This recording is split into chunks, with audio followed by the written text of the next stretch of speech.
Well, thank you very much. Thank you to the Society for the invitation, and thank you all for coming along. I was supposed to do this a couple of years ago when I was going to talk about the most preposterous facial hair in the history of British science, worn by Joseph Hooker over there, who is one of my areas of expertise, but I wasn't well enough that year, so I'm very grateful to the Society for being so patient, letting me come back at a later date. I have to confess I'm feeling a little nervous because I am a historian of science, not a scientist. And I'm moreover a cultural historian of science, so I'm very interested in the kind of interactions between science and the public, the way science works as public culture, rather than the kind of nitty-gritty detail. And chatting to old friends and new beforehand, I'm conscious that there are people in this room who know more about almost everything I'm going to talk about than I do. So please forgive me a minor biological slips, as I of course would forgive you if you made historical ones. Ha, as if I would. So let me try and explain what I'm going to tell you about. I'll give you a brief outline of where we're going, so that as you feel your will to live slipping away in the second hour, you'll know that there is an end in sight. I want to talk about the idea, when and how are people imagined to be like plants, and how that image that a plant might be a model or a metaphor for a person comes into fruition, how it changes really quite dramatically during the 19th century. I'm going to talk about Darwin in some detail, and about Darwin's work on orchids particularly, but on other plants as well. Then I'm going to talk a little bit about man-eating plants. I thought after I gave you my rather long title, I could have called this Crafty Killer Moral Plants, because that's kind of where we're going with this. When and how do plants, particularly plants like orchids, actually become savage beasts? And then I'm going to talk a little bit about primroses, about the idea of flowers as revolutionary, where and how that idea comes about. But let me begin with the idea that plants might be like people. The word orchid, of course, from the Greek orchis, means a testicle. And as you can see in a kind of typical terrestrial European species, the kind of species that the ancient Greeks knew when they gave the plant its name, the visual analogy with the testicle is pretty obvious.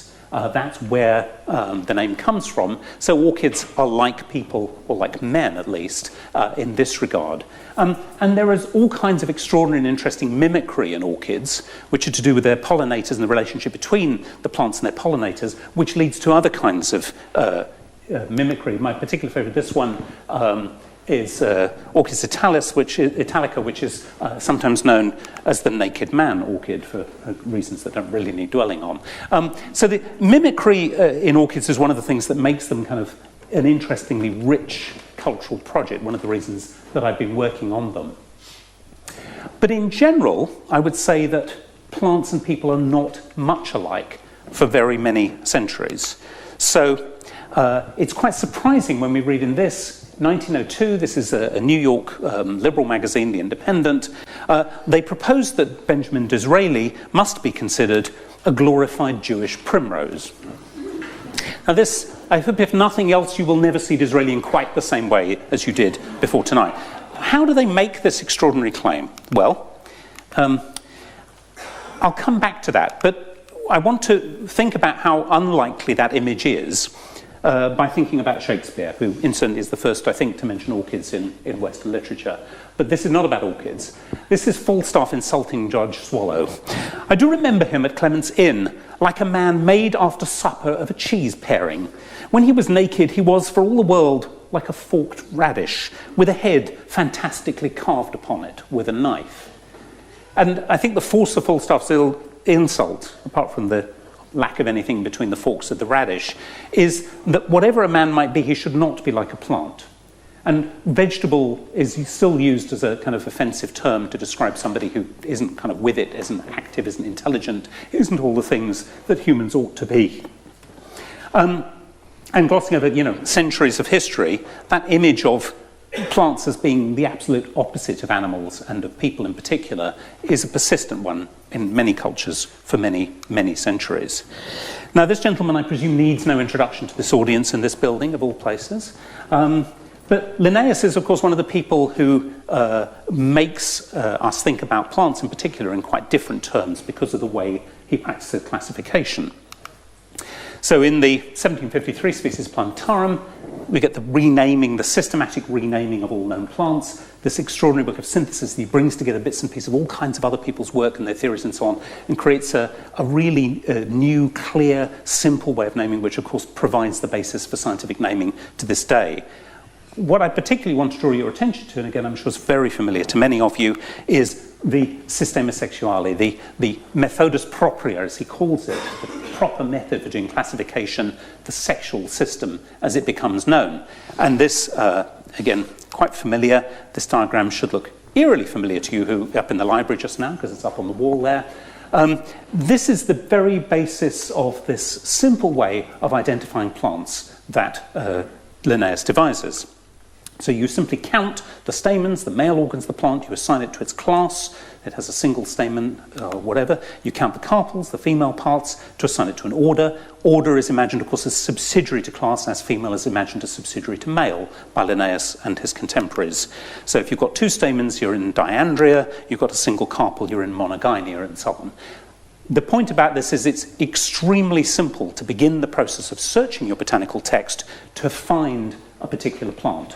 To find out if it's already known, if it has a name or whatever, and this system becomes very widely known, and it really helps to popularise the Linnaean binomials, the two-part Latin names that, as I say, we still use. The names of the Linnaean orders, of course, come from the Greek words for a husband and a wife, ana and gyne. We get many words, androgyny, gynecology, and so on, from the same roots. There's a lot we could say, I think, about the fact that the natural, as it were, kind of form of male and female is conceived as husband and wife. There are a lot of very obvious conventional, traditional interpretations of human sexuality built into this model. But there is a very clear metaphor with human sexuality and human marriage built in to Linnaeus' system.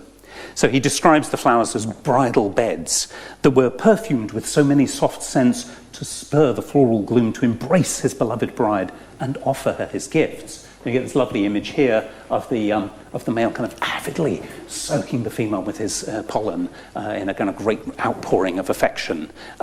So there is something very vivid and very obviously sexualized about these metaphors.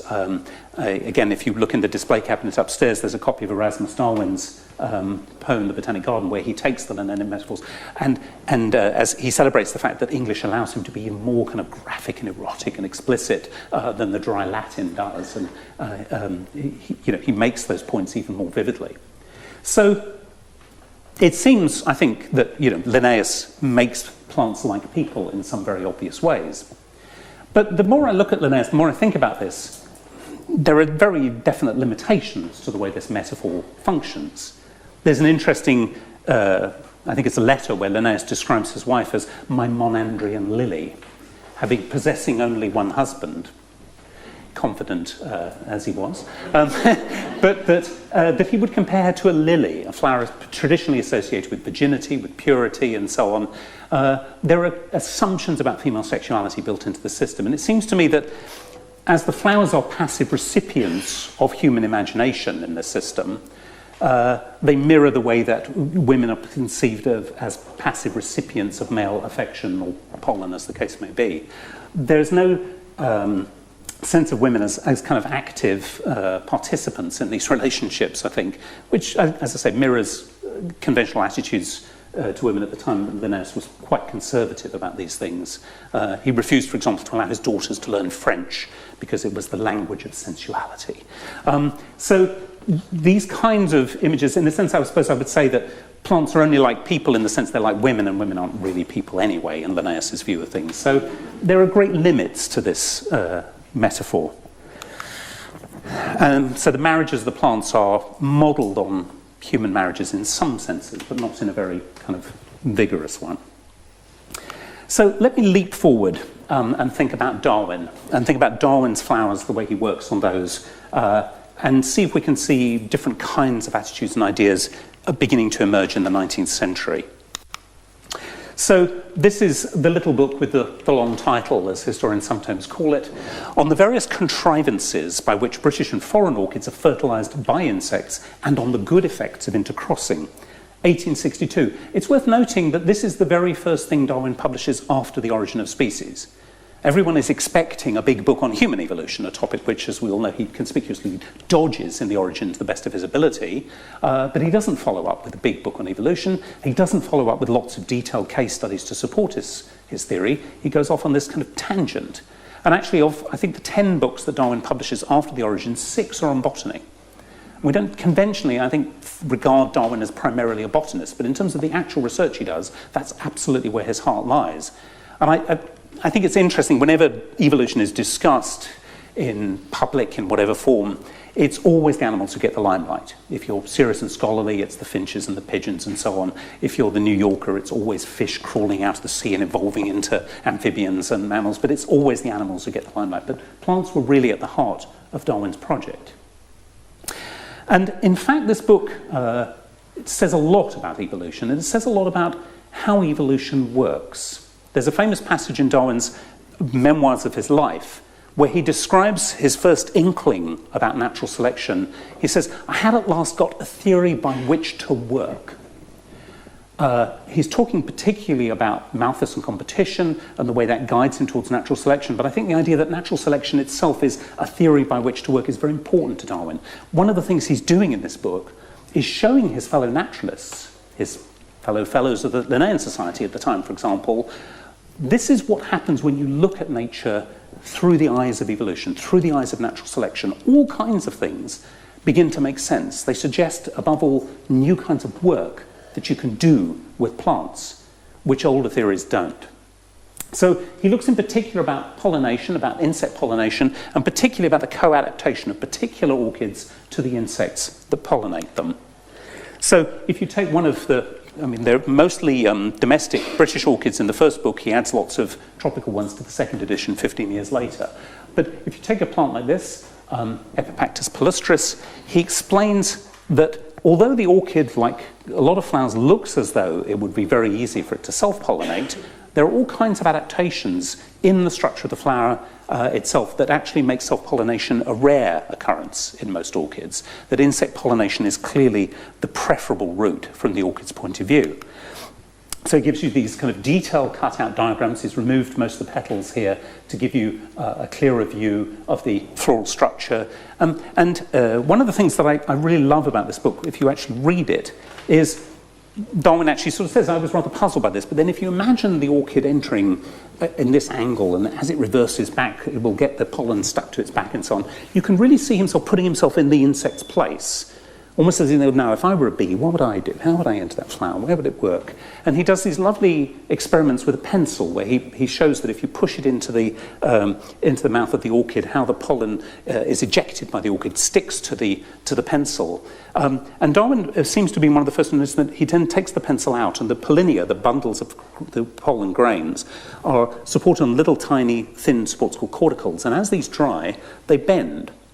And he realizes that as the time it takes them to bend is just long enough for the insect to go from one flower to another, so that when it enters the next flower, the pollinia have curved forward to the point where they're going to hit the receptive stigma of the next flower instead of just brushing against the pollinia of the next one. So this is an adaptation to cross-pollination. It's extraordinarily intricate. And all kinds of things have to work together for this to make sense. It's a very complex argument. Darwin actually says, that's a moment I realize is one of the reasons I work on Darwin. He says, I have now explained in detail, perhaps in too much detail, why. And I thought, yes, being a man who's always talking long after people have stopped listening myself, I sympathize very strongly with this. Darwin describes the book, after it's published, his friend Asa Gray in America at Harvard University congratulates him on the book, describing it as an elegant flank movement on the enemy. And Darwin writes back to him, of all the carpenters for knocking the right nail on the head, you are the very best. No one else has perceived that my chief interest in my orchid book has been that it was a flank movement on the enemy.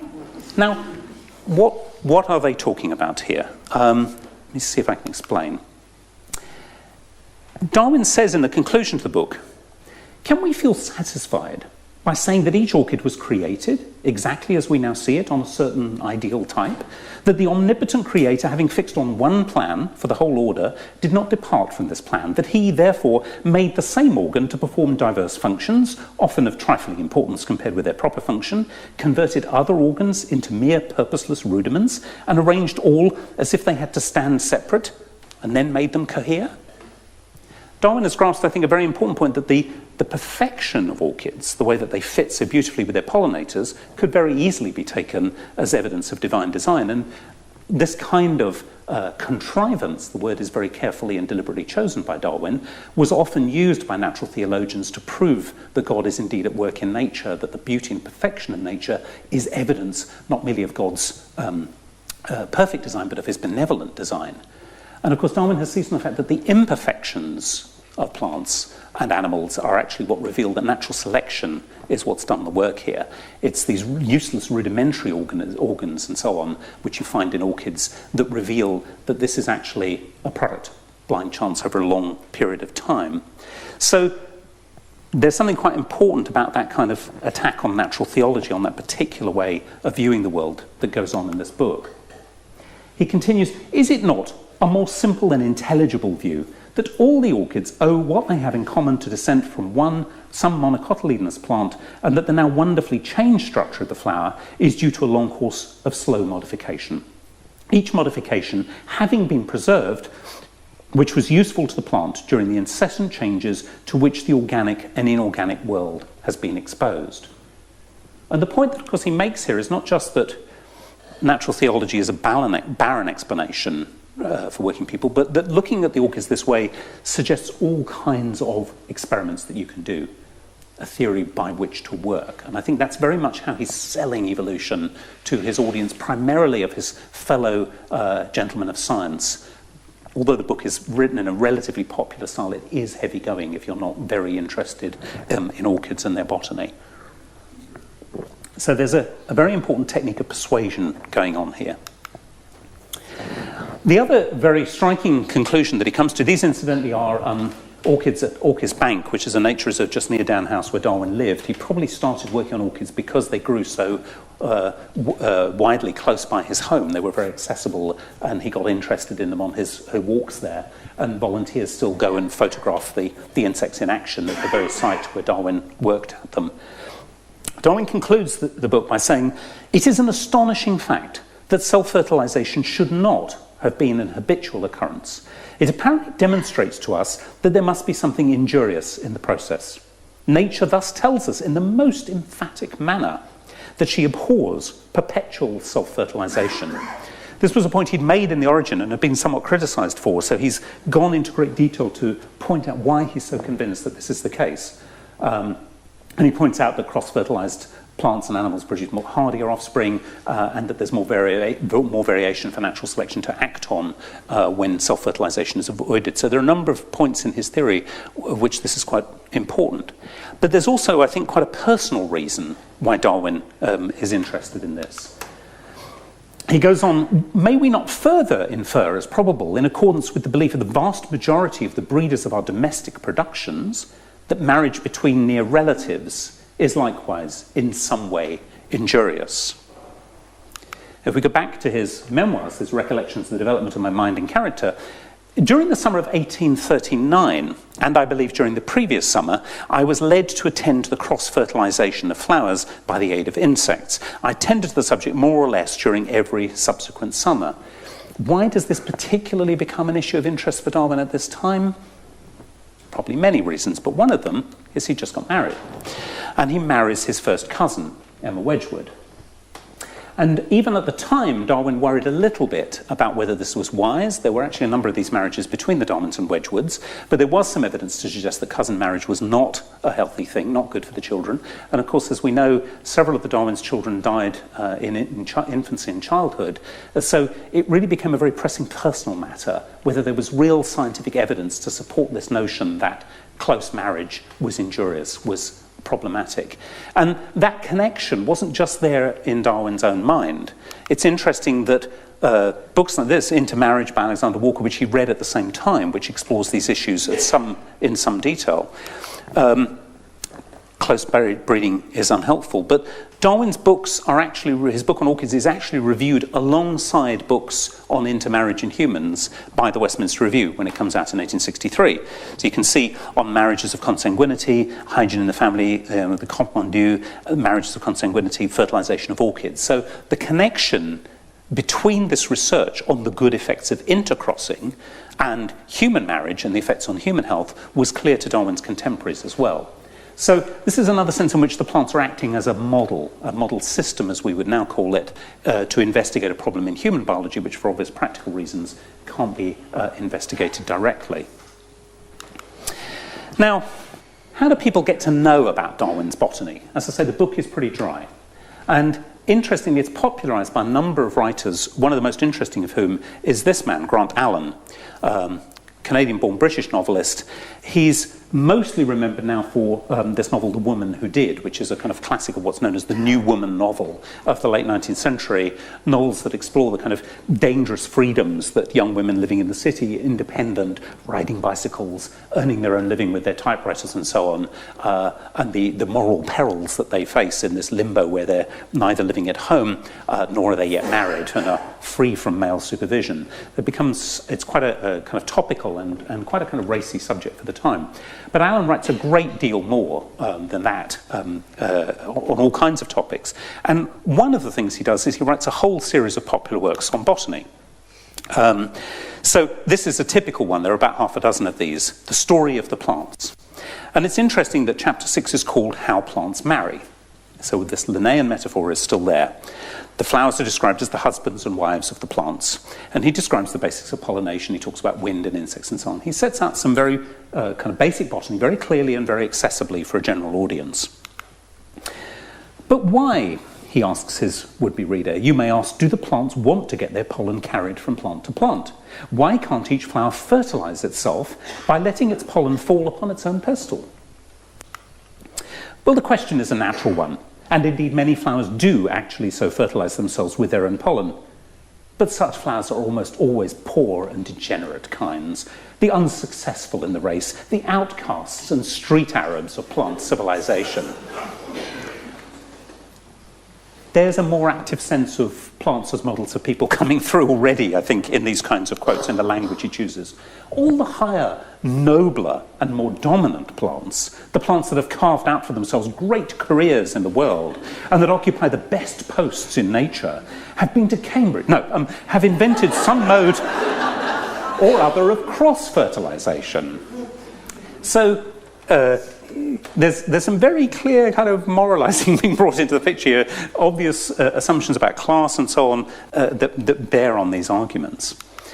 The very same thing that makes sex and marriage desirable makes close intermarriage of blood relations undesirable. Marrying in, as it is called, tends to produce weak and feeble offspring, while an infusion of fresh blood tends to make both plants and animals stronger and more vigorous. So it is a very desirable that animals should emulate the highest plants, the aristocrats of the plant world, as orchids are often known. Highest of all the threefold flowers, the term he uses for monocots, and the most wonderful in their marriage customs are the great group of orchids, some of which grow wild in our English meadows, and others fix themselves by short anchoring roots on the branches of trees in the tropical forests. Many of these last produce the handsomest and most extraordinary flowers in the world, and they are much cultivated accordingly in hothouses and conservatories. So the kind of orchid mania, which we're all familiar with, which grips so many of the Victorians, is enlisted to some extent by Darwin himself in writing a book on a topic that people are going to be interested in. It actually provides a very useful way of getting your hands on lots of orchids. James Bateman, who writes the great Orchidaceae of Mexico and Guatemala, is an enormous, great, impractical book, actually presented Darwin with some very rare orchids as a gift. And it's the orchid mania, particularly among the wealthy, makes orchids an accessible subject to work on for a researcher. But you can see how the elegance, the aristocratic qualities of the orchids are being offered up here as testimony to the good effects of outbreeding. I would say in passing that there is a paradox, to put it mildly, which is that the human aristocracy of Britain in the 19th century were not noted for outbreeding. And in fact, the ill effects of close breeding could be readily exhibited by examining the aristocrats of Britain at the time, but that's perhaps a topic for another day. When he goes on to more marriage customs, the plants, he quotes Darwin quite explicitly, so everybody understands where this is all coming from. Darwin has written a most romantic book on the numerous devices by which orchids alone attract insects to fertilize them. We will say no more of this family, therefore, the highest and strangest among the threefold flowers, save merely to advise those who wish to know more of this curious subject to look it up in his charming volume. So Darwin's botany reaches the public primarily through works like Grant Allen's. And as you can see, the language in which it is popularized and explained makes the kind of analogies between humans and plants more explicit than perhaps they had been before. Now, of course, orchids are not the only thing Darwin is interested in. He writes to his friend Joseph Hooker, with the terrible beard over there, that he plans to fill his greenhouse, the new one that he's just had built in the 1860s, with curious and experimental plants, such as carnivorous ones.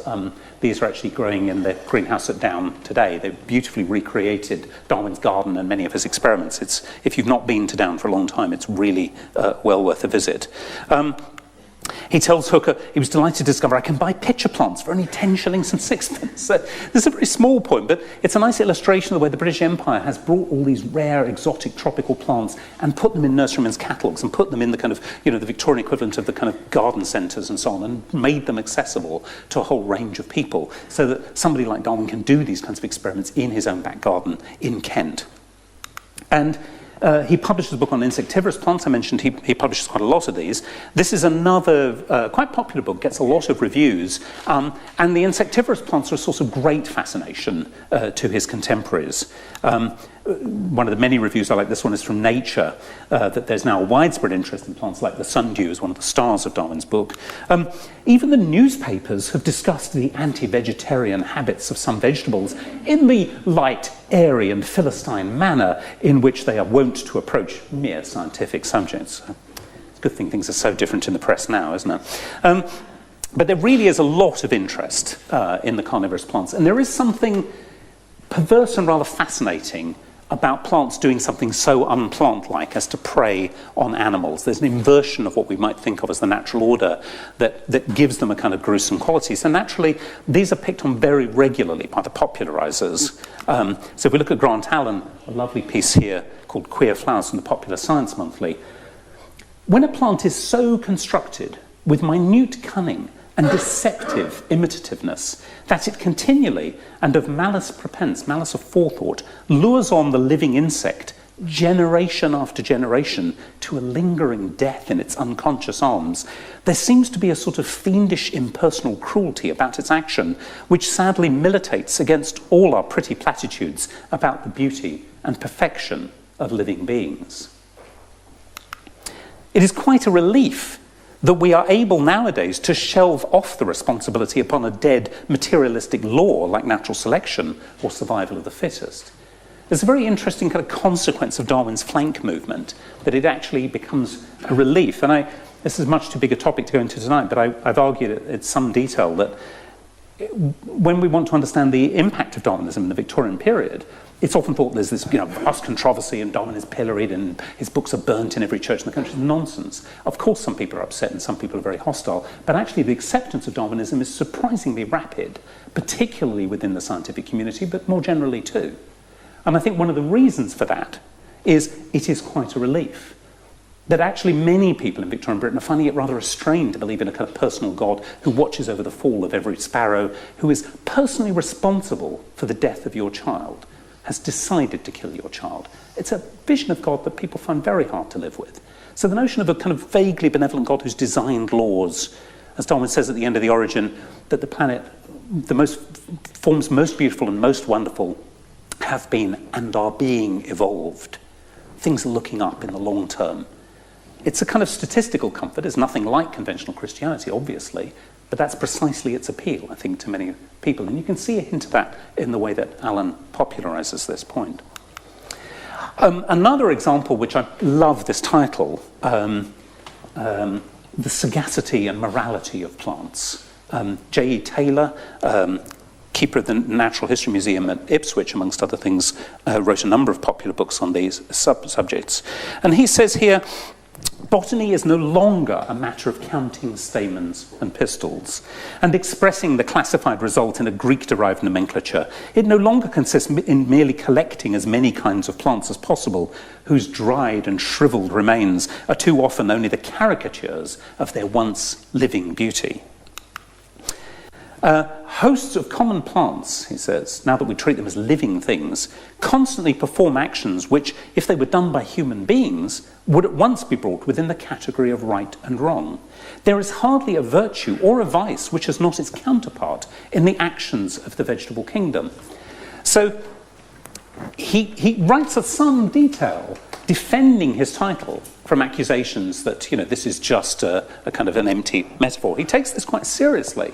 That if animals behaved in this way, we wouldn't hesitate to bring moral terms to bear on the way that they're behaving. Why would we want to exempt plants from that? So the gap between animals and plants is being bridged in interesting ways, at least in the public's imagination. It's getting smaller all the time because of this. And of course, this is one of the reasons that Darwin writes about insectivorous plants and about climbing plants and so on, is precisely to make that gap smaller.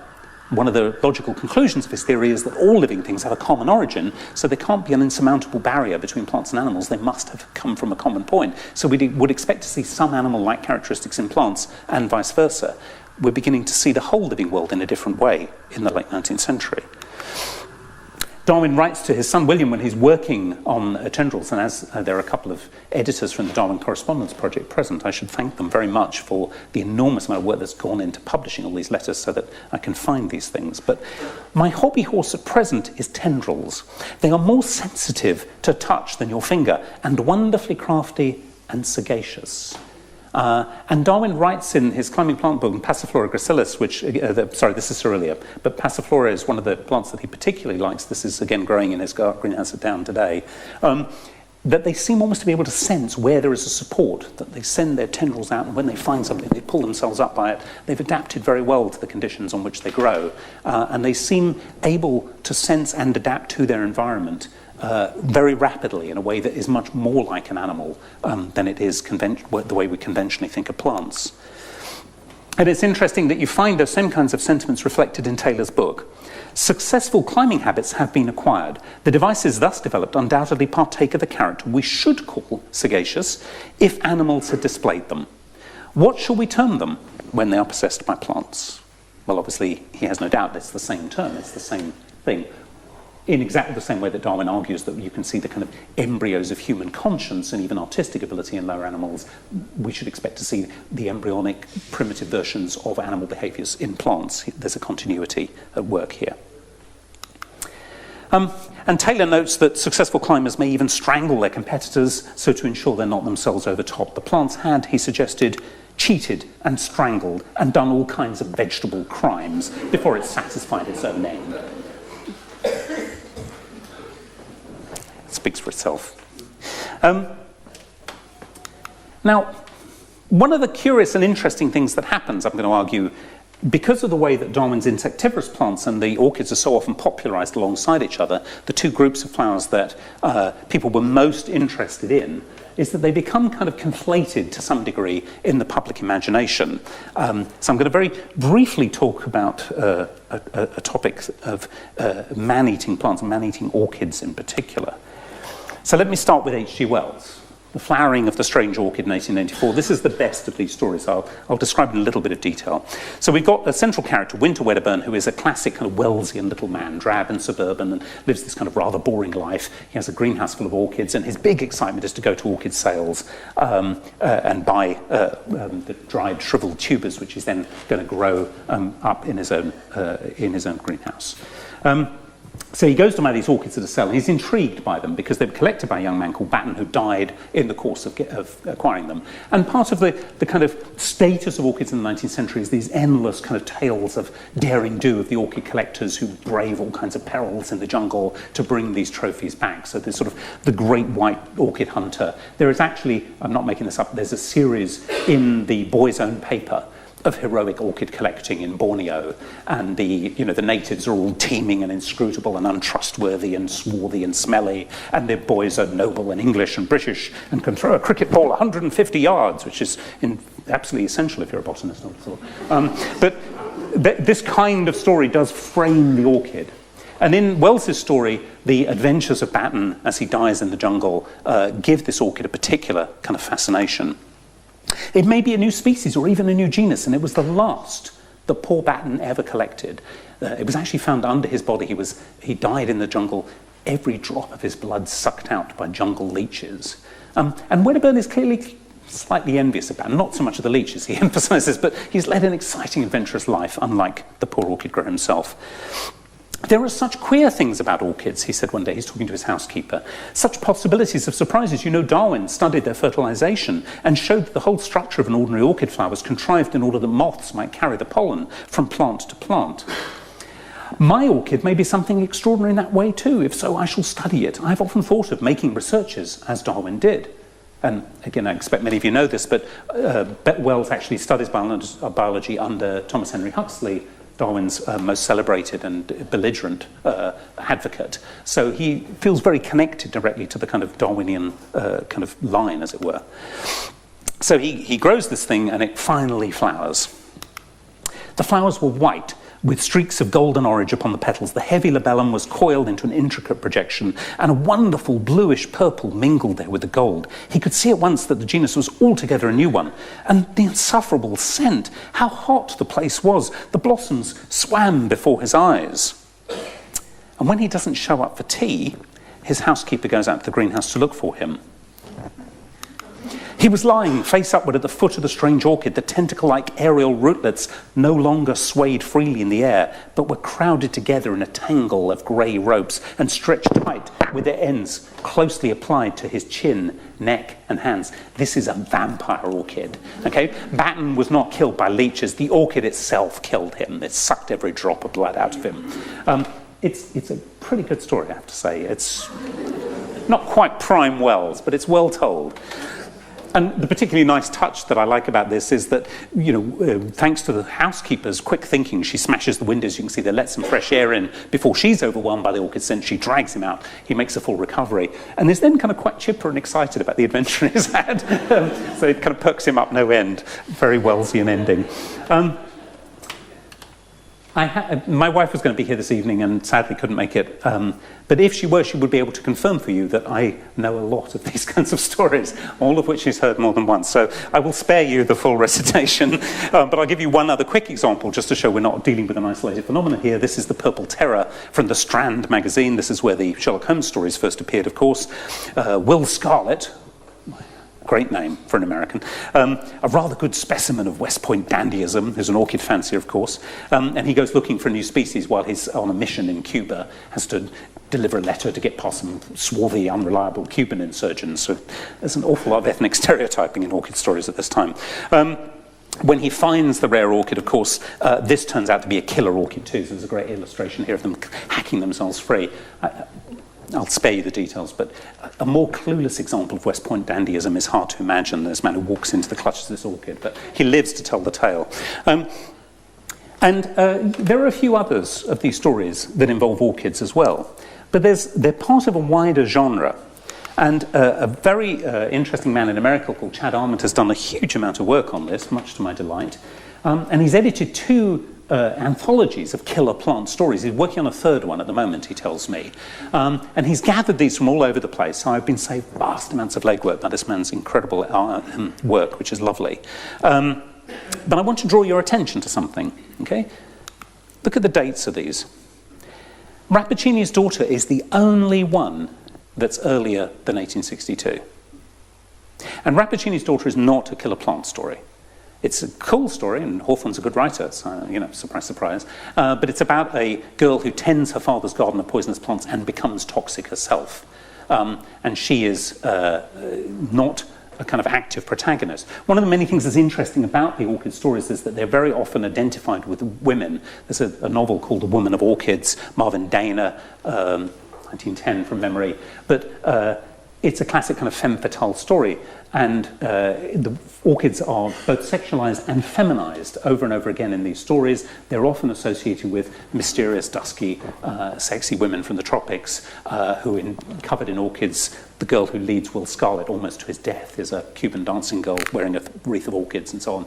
So there's an interesting identification of orchids with women, where they have been male, really, before in the traditional stories.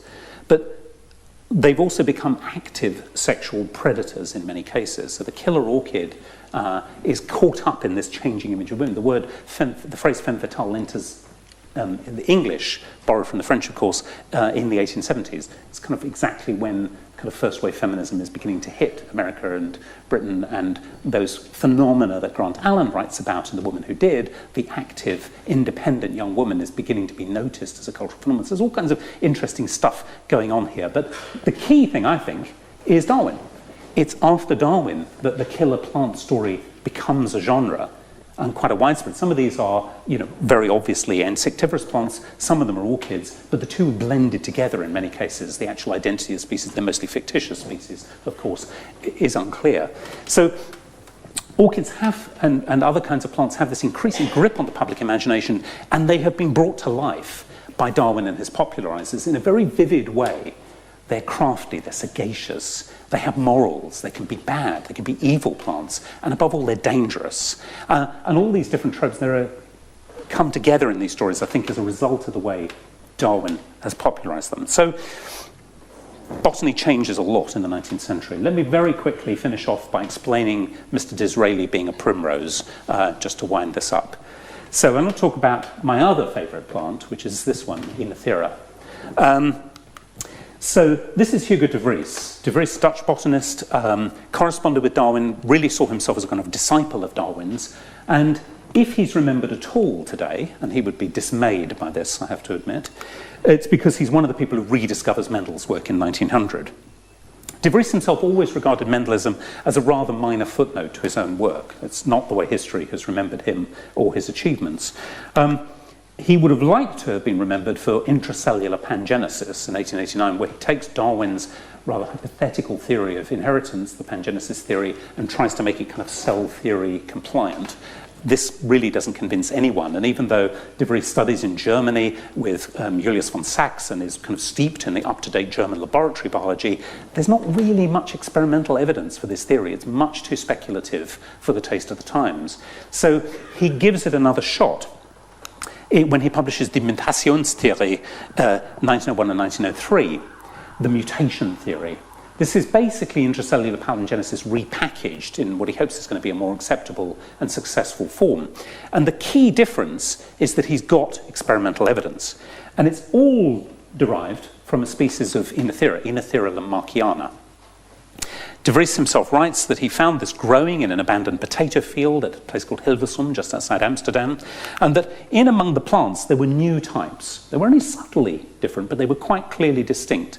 And the thing that really excites him about these is that the new types don't interbreed with the old types.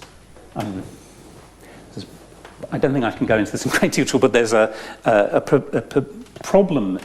perceived problem with the way Darwinism is thought to work prior to the advent of modern genetics, which is that it's always assumed that if new varieties evolve in tiny steps, how are they going to avoid simply interbreeding with the old varieties and getting lost? If new steps appear in a jump, a saltation, a big leap, where are they going to find another plant or animal to breed with and perpetuate the new race? Why wouldn't they just be swamped by the old unimproved variety? And De Vries thinks he's got the answer to this. Somehow this plant is throwing off new species kind of overnight. As he says, they came into existence at once, fully equipped, without preparation or intermediate steps, no series of generations, no selection, no struggle for existence was needed. It was a sudden leap into another type, a sport in the best acceptation of the word. And these are examples of the rosettes of the plant showing the difference between the different types. It fulfilled my hopes and at once gave proof of the possibility of the direct observation of the origin of species and of the experimental control thereof. And this claim that, Darwin had always assumed that evolution was incredibly slow and that nobody could see a species evolve because it would take many, many human generations to see it. Devries thinks he's come up with something you can actually watch in a laboratory and experiment on. You can actually see this, and moreover, you can directly experiment on the plants to find out what's causing these new types, these mutations as he calls them, and how we might perhaps induce them deliberately to create new types of animals and plants ourselves. So this opens up a whole range of possibilities for engineering and controlling life, and for a period is the source of enormous excitement. So Nature actually says in 1915, since the publication of Devries' classic work, the inner theories have attracted more scientific attention than almost any other plant or animal. That's a very big claim, and actually I think there's a good deal of evidence to suggest that that's right. But it fades really fast, and it fades really quickly in the 1920s in the scientific community. One of the things is that what is true of inner theory doesn't appear to be true of other plants. It doesn't become a standard model organism. The big star of genetics at this time, as of course we'll know, is Drosophila, the yeast fly, fruit fly, which becomes a model organism for all kinds of reasons, not the least of which is it's so easy to transfer what is true of Drosophila to other organisms. That doesn't seem to be the case for Oenothera for some reason. And it's not until the 1930s that the cytological investigations reveal why. There are a lot of weird and complex genetic behaviours going on in Oenothera which are very atypical of most other plants. And I won't begin to try and attempt to describe them. I'll only get the details all wrong. People like Phil Cribble throw rocks at me. So, but they're not typical. And what Devries thought he was seeing is actually a very unusual form of hybrid. It's not a new species. It's also one of the first plants in which polyploidy was discovered. So there are a number of interesting genetic things going on, but it's not what Devries thought it was. He's just wrong. And the conventional history of science just relegates this to a kind of footnote. It's the scientists who decide what scientific theories mean, whether they succeed or not. This was a blind alley, it was a dead end. It actually distracted people. The late, great Ernst Mayr actually said that those who'd become convinced by Devries had to die before the modern evolutionary synthesis could happen. So it's a pretty harsh piece of historiography. And when I started working on this, I was working on the Oenothera because I wanted to lose a plant. I wanted an organism that wasn't a success story because I didn't want to write the kind of history where science is just one progressive step after another, onward and upward to the truth. Actually, what I discovered quite coincidentally was there's massive interest in this plant at the time, and it goes well beyond the scientific community. And it made me think, well, what does this mean? What does this plant mean? Why do people take so much interest in it? You get stories like this frequently, particularly in America. Washington Times here, a full page, striking new theories of man's origin. Devries and Darwin side by side. This is very frequent. He's often described as the modern Darwin. I think prior to Albert Einstein kind of grabbing the public's imagination, Devries was probably the most famous living scientist in the world. And he's now almost completely forgotten, but there's a lot of newspaper coverage of him and of his theory.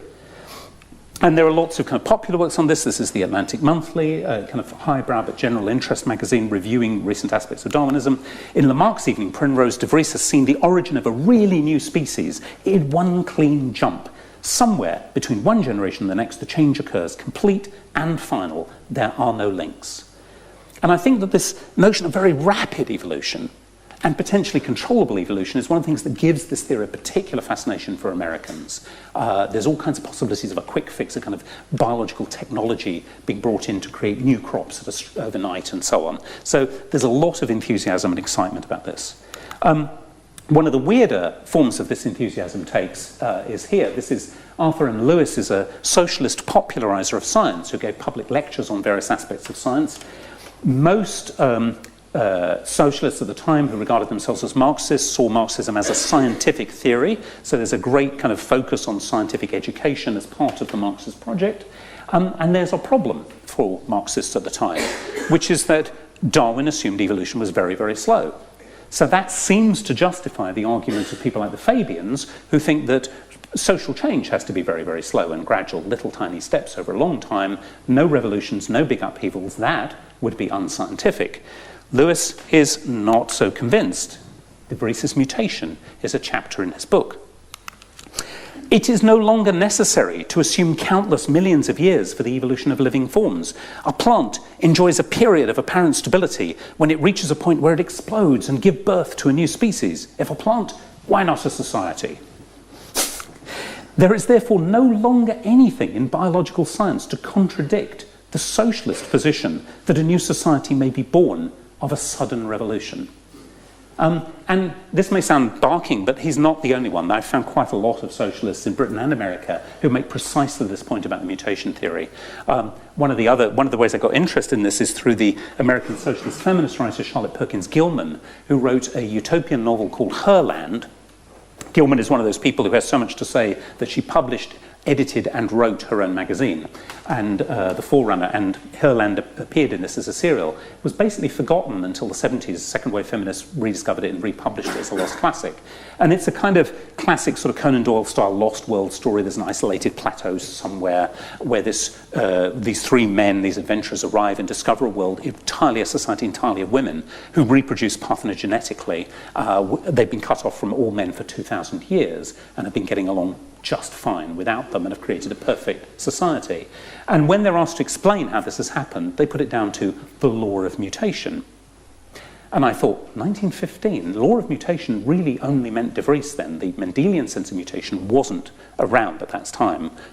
And I thought, well, how did Gilman know about this obscure, long-forgotten theory that was... And of course, that's what led me to look at the things that she read, like the Popular Science Monthly, and find that actually mutation is very widely covered in the popular press of all kinds. It was actually a very well-known theory, and actually in socialist circles was quite widely discussed for its potential impact in the way that it provides a model of human society. So with all that in mind, we can come back to The Independent and come back to 1902 and the quote about Mr. Disraeli. They publish an article called Jews and Primroses, which explains De Vries' theory and uses it to explain the puzzle that the Jewish people, despite being systematically oppressed, discriminated against, marginalized, excluded from education and from the professions, have yet produced so many extraordinary people. These are like mutations. They're the sports thrown up, just as Enothera throws them up. And they actually, you'll see here, they're giving quite a lot of detail of De Vries' work and the different types of Enothera that he's identified and so on. Someone like Disraeli must be considered a glorified Jewish primrose, but added that since Jews are not that different from other people, the same phenomenon would be found among other people, just as they presumed that Enothera was unlikely to be the only plant that sports to create new types.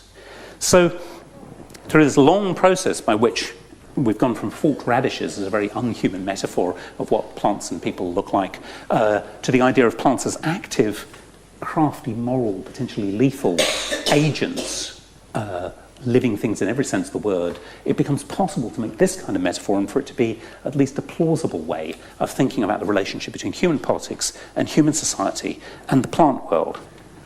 And one quick further example of the popularization of this is the San Francisco Call, daily paper, a big full page-and-a-half spread on De Vries and so on. The weirdest thing about this, I think, is this picture at the top. Still friends, but no longer relatives. I have no idea what's going on here. Why the human being is portrayed as Chinese, at a time when San Francisco is being, actively stalked by the loyal Caucasian order for the extermination of Chinamen. I have no idea. I suspect that the illustrator was told, the first line of the story is, so man didn't evolute from a monkey after all, and he just ran with that, without reading any of the rest of the story, which says, that evolution happens through mutation, not through natural selection, which is really nothing to do with the evolution of humans. But you get some sense of the way that this scientific theory spills out into the popular imagination in all kinds of weird and unpredictable ways, and has all kinds of strange meanings and resonances for people. I will finish just finally with one last little thing about orchids, just because I love this. I'm sure you all recognize this.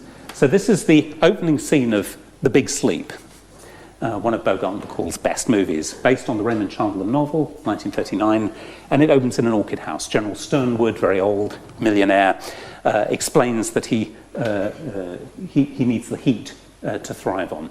And he asks Philip Marlowe, the detective played here by Bogart, if he likes orchids. And Marlowe replies, not particularly.